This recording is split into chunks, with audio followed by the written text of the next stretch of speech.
স্বাগত সাকসেস গাইডের পরবর্তী পর্বে। এই পর্বে আমরা ইতিহাসের মৌর্য সাম্রাজ্য নিয়ে আলোচনা করব। আর এই মৌর্য সাম্রাজ্যকে আমরা দুটি পর্বে কমপ্লিট করব।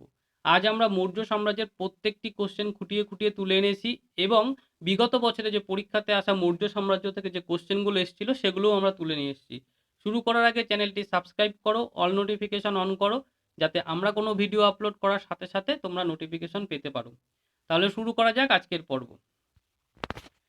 এক, খ্রিস্টপূর্ব 324 অব্দে চন্দ্রগুপ্ত শেষ নন্দরাজ ধননন্দকে পরাজিত করে মৌর্য সাম্রাজ্যের প্রতিষ্ঠা করেন।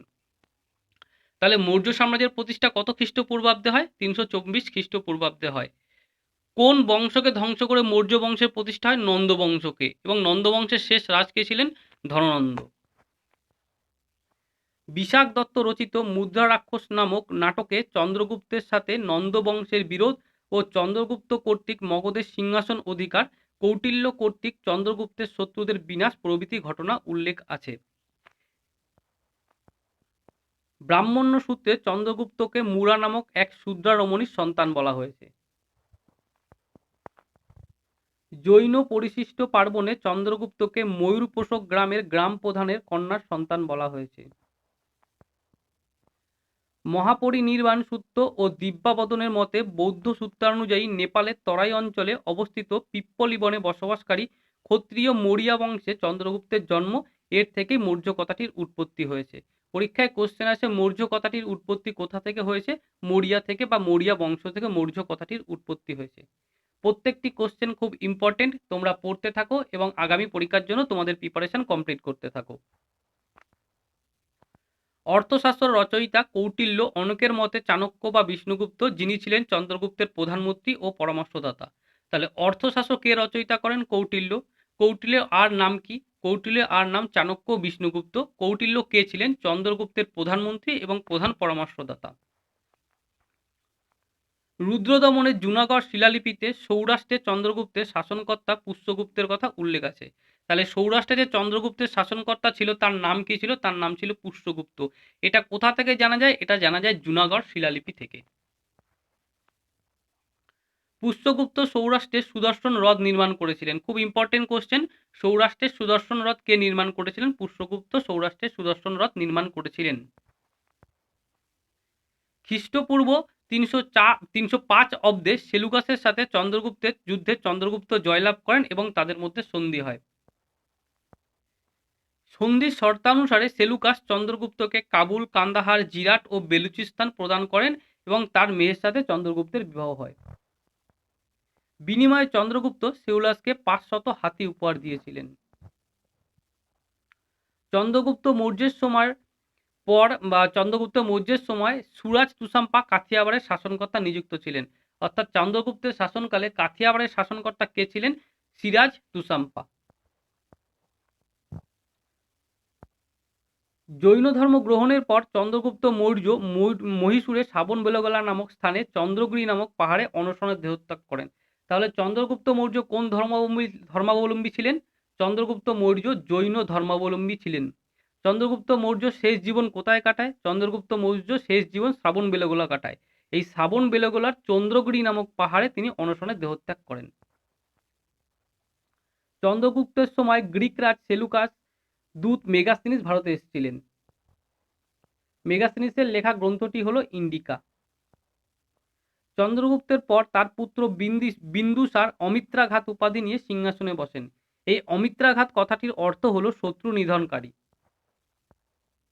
বিন্দুসারের রাজত্বে তক্ষশিলার বিদ্রোহ দমনে তিনি রাজকুমার অশোককে পাঠিয়েছিলেন। বিন্দুসারের রাজত্বে তক্ষশিলায় একটি বিদ্রোহ হয়, এই বিদ্রোহ দমনে রাজকুমার অশোককে তিনি পাঠিয়েছিলেন।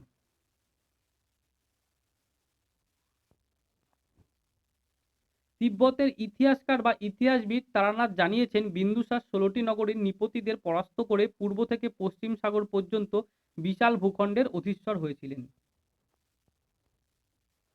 মিশর রাজ দ্বিতীয় টলেমি ও সিরিয়া রাজ অ্যান্টিওকাস যথাক্রমে ডেইনমেক্স ডায়নোসিয়াসকে বিন্দুসারের রাজসভায় রাজদূত হিসাবে পাঠিয়েছিলেন।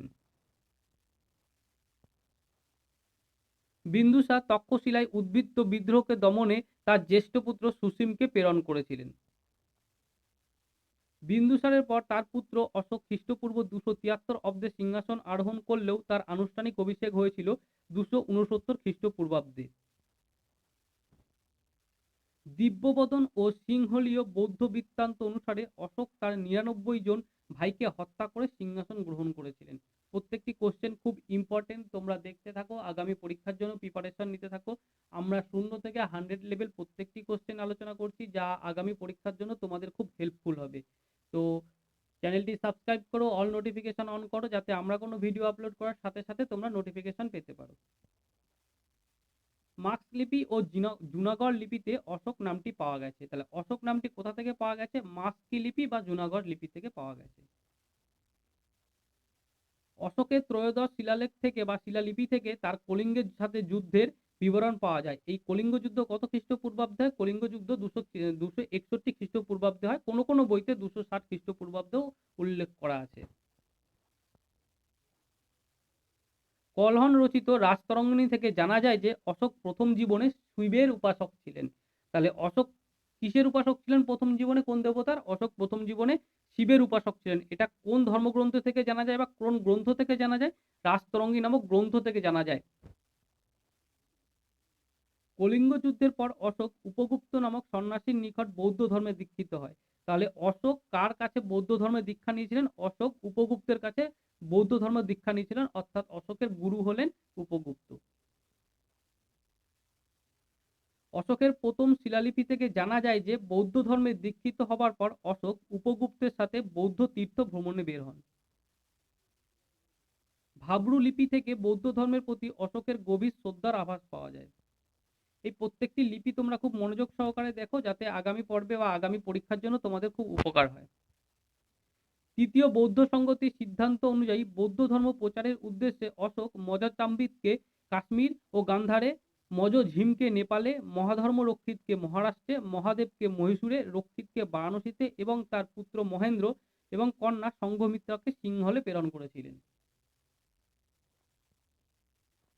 অশোক তার ধর্মনীতির ব্যাখ্যা প্রসঙ্গে দ্বিতীয় স্তম্ভলিপিতে বলেছেন যে ধম্ম হচ্ছে পাপের স্বল্পতা, কল্যাণ ধর্মের প্রাচুর্য, দয়া, সত্য ও শৌচ। মাস্কি লিপিতে অশোক প্রথম ধম্ম শব্দটি ব্যবহার করেন এবং ব্রহ্মগিরি লিপির দ্বিতীয় অংশে তিনি তার ব্যাখ্যা করেন। এই কোশ্চেনটি বহুবার এসছে। অশোক ধম্ম শব্দটি কোন লিপিতে ব্যবহার করেছিলেন? মাস্কি লিপিতে প্রথম ব্যবহার করেছিলেন এবং ব্রহ্মগিরি লিপির দ্বিতীয় অংশে এই ধম্ম কথাটি ব্যাখ্যা করেছিলেন। সপ্তম সপ্তম স্তম্ভলেখতে অশোক সকলকে ব্রাহ্মণ ও শ্রমণ, দরিদ্র ও দুস্থ, এমনকি ভৃত্য ও কৃতদাসের প্রতি উদার ও মানবিক আচরণের কথা বলেছেন। কলিঙ্গ লিপিতে অশোক বলেছেন, প্রজা মাত্রই আমার সন্তান, তাদের ইহলোক ও পরলোক মঙ্গল সাধনই আমার একমাত্র কর্তব্য। চতুর্থ শিলালেখতে অশোক দাবি করেন যে প্রজাদের সামনে স্বর্গীয় দৃশ্যাবলী, হস্তি, অগ্নি প্রভৃতি প্রদর্শন করে তিনি তাদের শুধু আনন্দই দান করেননি, তাদের মধ্যে ধর্মীয় জাগরণ করে ঘটাতে চেয়েছিলেন। অষ্টম শিলালেখতে বলা হয়েছে অশোক বিহার যাত্রার পরিবর্তে ধর্মযাত্রাই প্রচলন করেছিলেন। আজকের মতো এইটুকুই। আগামী পর্বে আমরা যেটুকু বাকি আছে সেটুকু কমপ্লিট করব। শেষ করার আগে চ্যানেলটি সাবস্ক্রাইব করো, অল নোটিফিকেশন অন করো এবং যদি ভিডিওটি তোমাদের উপকারে লাগে অবশ্যই শেয়ার করো।